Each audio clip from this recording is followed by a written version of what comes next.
온화한 기후와 평등한 사회 시스템으로 유명한 한 선진국이 있습니다. 이 나라는 전 세계가 부러워하는 복지 제도와 높은 세율로 사회 불평등을 해결하려 노력하죠. 그런데 놀랍게도 이 평등의 천국이라 불리는 곳에서 극심한 부의 격차가 벌어지고 있다고 합니다. 과연 무슨 일이 벌어지고 있는 걸까요?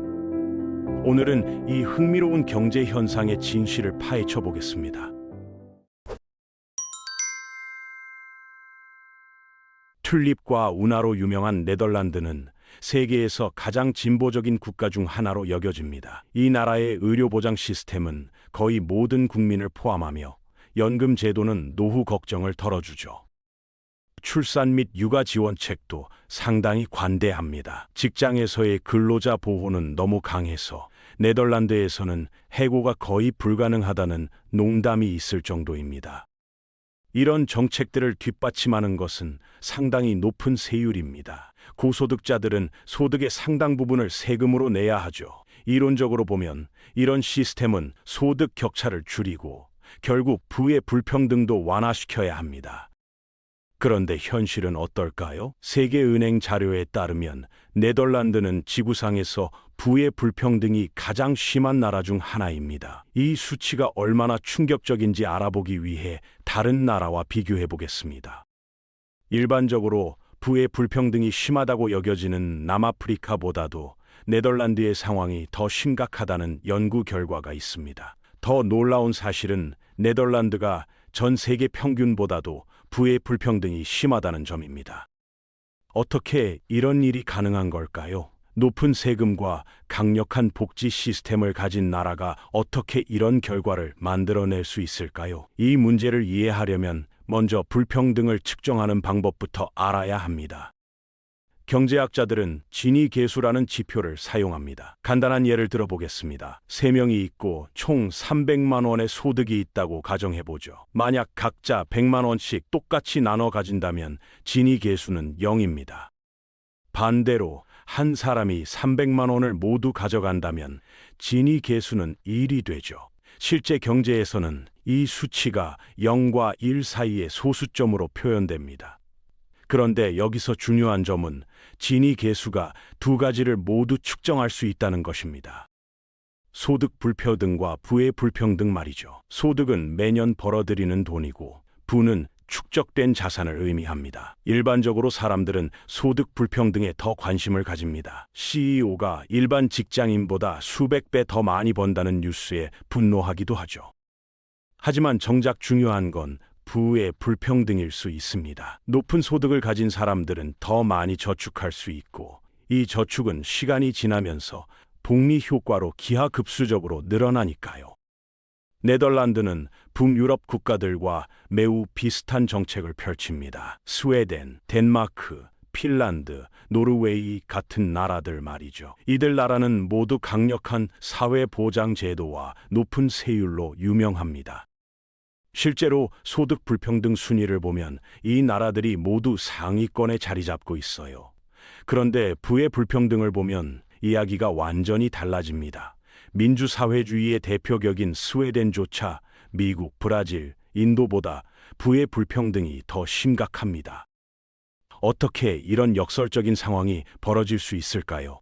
이 수수께끼를 풀기 위해서는 가장 가난한 계층을 살펴봐야 합니다. 소득은 아무리 적어도 0 이하로 떨어지지 않습니다. 세후 소득이 최소 0원이니까요. 하지만 순자산은 마이너스가 될 수 있습니다. 학자금 대출이 많거나 집이나 차 같은 자산 없이 빚만 있는 사람들이 그렇죠. 네덜란드에서는 교육비 부담이 상당히 적습니다. 대학 등록금에 많은 보조금이 지원되니까요. 그럼에도 사람들이 마이너스 자산을 갖게 되는 이유가 있습니다. 바로 주택담보대출 시스템 때문입니다. 대부분의 나라에서 집을 사려면 일정 비율의 자기 돈을 준비해야 합니다. 보통 집값의 20% 또는 최소 5%는 본인이 마련해야 하죠. 이렇게 하는 이유는 대출받는 사람이 게임에 참여하고 있다는 걸 보여주기 위해서입니다. 집을 담보로 큰 빚을 져도 집값이 대출 잔액보다 높으면 순자산은 플러스가 됩니다.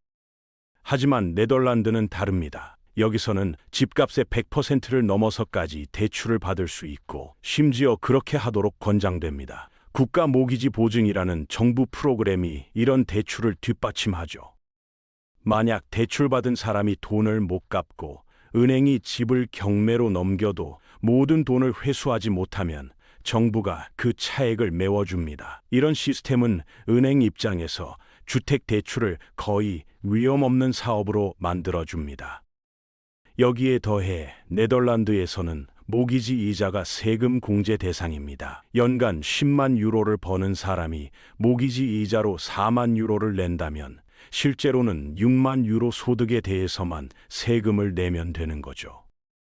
이 시스템이 부의 불평등에 미치는 영향은 두 가지입니다. 우선 높은 세율의 효과가 왜곡됩니다. 큰 모기지를 끼고 고소득에 대해 상당한 공제를 받을 수 있다면 세율이 아무리 높아도 부동산 포트폴리오를 키우는데 활용할 수 있으니까요. 두 번째로는 사람들이 빚을 지도록 부추긴다는 점입니다. 최근까지 사람들은 집값의 최대 110%까지 대출받을 수 있었습니다. 3억 원짜리 새 집을 사는 젊은 부부가 추가로 3천만 원을 더 빌릴 수 있다는 뜻이죠. 그러면 갑자기 마이너스 3천만 원의 순자산을 갖게 됩니다. 이는 상당수 인구가 집에 대해 물에 잠긴 상태라는 걸 의미합니다. 그런데 이게 아무 문제가 되지 않습니다. 이건 단순히 지니 계수의 한계 중 하나를 보여주는 거예요. 순자산이 마이너스인 네덜란드 사람들도 모두 매우 편안한 삶을 살고 있지만 숫자만 보면 마치 농민들이 억만장자들의 감시하에 고통받는 디스토피아 같아 보입니다. 여러분은 어떻게 보십니까? 마이너스 자산이라는 상태가 정말 가난을 뜻한다고 생각하시나요? 아니면 빚이 있어도 삶의 질이 높다면 괜찮다고 보시나요? 물론 현실은 그렇지 않습니다. 신용에 대한 접근성과 책임감 있는 대출은 실제로 경제에서 사회적 이동성을 결정하는 가장 중요한 요소 중 하나일 수 있습니다. 동시에 부의 불평등을 가속화하는 요인이 되기도 하죠. 극단적인 예로 도널드 트럼프가 길거리 노숙자가 자신보다 9억 달러 더 부유하다고 농담한 적이 있습니다. 당시 그는 엄청난 빚에 시달리고 있었음에도 불구하고 그의 생활 수준은 노숙자보다 훨씬 나았죠. 어떤 합리적인 경제학자도 그를 미국에서 가장 가난한 사람이라고 하지 않을 겁니다. 여기서 얻을 수 있는 교훈은 순자산이 마이너스라는 것이 반드시 가난하다는 뜻은 아니지만 통계상으로는 그렇게 보인다는 것입니다. 그럼 네덜란드 불평등의 수수께끼가 풀렸을까요? 확실히 기여하는 요인이긴 하지만 사실 이게 전부는 아닙니다. 이 극심한 부의 불평등은 성숙한 자본주의의 결과일 수도 있습니다.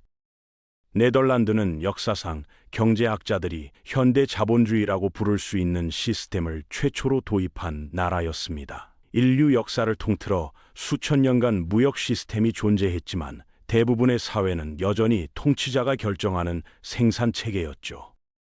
네덜란드 동인도 회사는 1600년대부터 주식시장, 유한책임회사, 투기적 자산 같은 매우 현대적인 개념들을 개척했습니다. 그 이후로 네덜란드는 지난 400년 동안 이 시스템에 큰 변화를 겪지 않았어요. 전쟁이나 혁명 같은 격변이 없었다는 건 아닙니다. 이건 근현대 유럽 이야기니까요. 하지만 만약 당신이 부유했다면 이 나라에서는 가문의 재산을 단두대의 두려움 없이 세대를 거쳐 물려줄 수 있었습니다. 그래서 네덜란드의 돈은 오래된 돈입니다. 부유한 사람들이 미국, 중국, 러시아의 억만장자들과 비교해서 그렇게 부유한 건 아니에요. 하지만 네덜란드에서 가장 부유한 사람인 샤를랜드 카발로 하이네켄을 살펴보면 이 나라 부의 본질을 이해할 수 있습니다. 이 66세 여성은 맥주 사업으로 놀라운 부를 축적했죠. 그녀가 회사를 설립한 건 아닙니다. 그녀의 아버지나 할아버지도 아니고 심지어 증조 할아버지조차도 오늘날의 하이네켄 브랜드를 실제로 설립하지 않았어요. 그는 단순히 이미 부유한 부모를 설득해서 가족 재산으로 양조장을 사도록 했을 뿐입니다. 그 가족 재산은 네덜란드 동인도 회사까지 거슬러 올라갑니다. 이는 소득세가 이런 부의 축적을 통제하는데 전혀 도움이 되지 않는다는 걸 의미합니다. 이 가족은 나폴레옹 시대부터 급여 소득을 얻지 않았으니까요. 부는 부를 낳고 복리에서 가장 강력한 변수는 시간입니다. 보통은 여러 상속자 사이에 재산을 나누면서 가문의 부가 희석되기 마련이지만 유럽 엘리트들은 약간 다른 방식으로 일을 처리하는 경향이 있습니다. 물론 이건 상당한 일반화이긴 하지만 가문 재산의 대부분은 선택된 한 자녀에게 물려지며 이 자녀는 가족 자산을 최대한 보호하고 키우도록 훈련받습니다. 다른 자녀들도 여전히 매우 편안한 삶을 살지만 재산이 월마트의 월튼 가문처럼 균등하게 분배되지는 않습니다. 이런 가족 구조와 엄청난 시간 범위가 결합되면 꽤 놀라운 결과가 나올 수 있습니다. 간단한 계산을 해보겠습니다. 10년 동안 매년 100% 수익을 올리는 포트폴리오와 100년 동안 매년 10% 수익을 올리는 포트폴리오를 비교해 볼까요? 둘 다 1천만 원에서 시작한다고 가정합시다. 10년 후 첫 번째 투자자는 1천만 원을 약 100억 원으로 늘렸습니다. 정말 놀라운 성과죠. 하지만 100년 동안 보수적으로 투자한 두 번째 투자자는 약 1,400억 원을 갖게 됩니다. 인플레이션을 고려해도 비현실적인 수익률을 기대한 첫 번째 포트폴리오보다 훨씬 좋은 결과입니다. 시장에서 타이밍을 잡는 것보다 시장에 오래 머무는 게 더 중요하다는 격언이 맞는 거죠. 시장에서 400년을 보냈다면 정말 심각한 부의 집중이 일어날 겁니다. 그럼 시간이 지나면서 자본주의가 필연적으로 점점 더 불평등해진다는 뜻일까요? 그럴 가능성이 높습니다. 물론 이런 영향은 왕조적 상속 제도가 완전히 똑같지 않은 나라에서는 덜 심각할 거고 억만장자들의 기부 서약 같은 움직임도 분명 변화를 가져올 겁니다. 하지만 네덜란드에서 본 것처럼 이런 수치를 바꿀 건 포브스 순위 상위 10명이 아니라 의도적으로 세간의 주목을 피하는 수백 개의 다른 가문들입니다. 이게 문제일까요? 그럴 수도 있고 아닐 수도 있습니다. 솔직히 말해서 저는 에티오피아 하위 10%보다 네덜란드 하위 10%에 속하고 싶습니다. 에티오피아가 훨씬 더 평등한 나라이긴 하지만요. 이는 불평등이 항상 문제를 일으키는 건 아니라는 걸 보여줍니다. 모든 사람이 진정으로 기회를 가질 수 있고 소수의 이익을 위해 평범한 사람들의 편안함과 안전, 복지가 희생되지 않는 공정한 시스템이 있다면 말이죠. 그렇다면 네덜란드 시스템에서 또 다른 문제점은 무엇일까요? 바로 주택시장의 과열입니다. 100%를 넘는 대출 시스템은 사람들이 더 비싼 집을 사도록 부추기고 이는 전체적인 주택 가격 상승으로 이어졌습니다.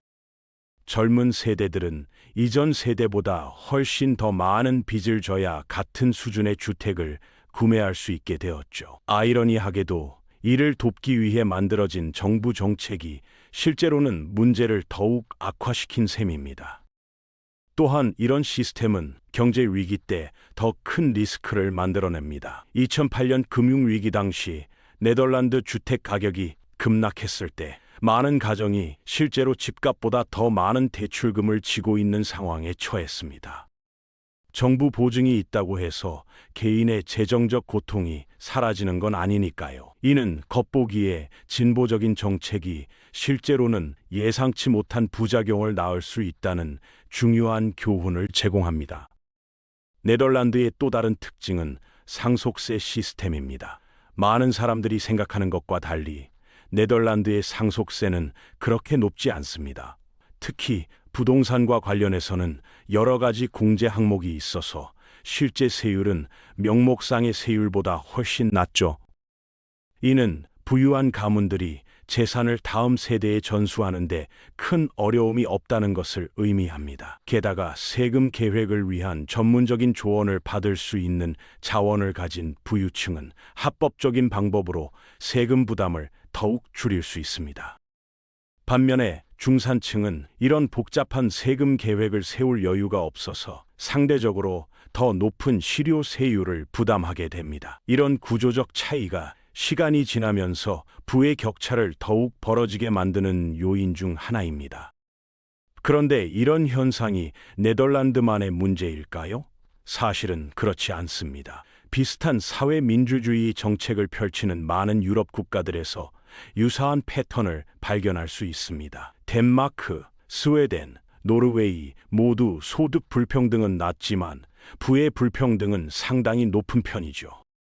이는 현대 복지 국가의 근본적인 한계를 보여주는 것일 수도 있습니다. 소득 재분배에는 성공했지만 자산 축적과 세대 간 부의 이전을 통제하는 데는 한계가 있다는 것입니다.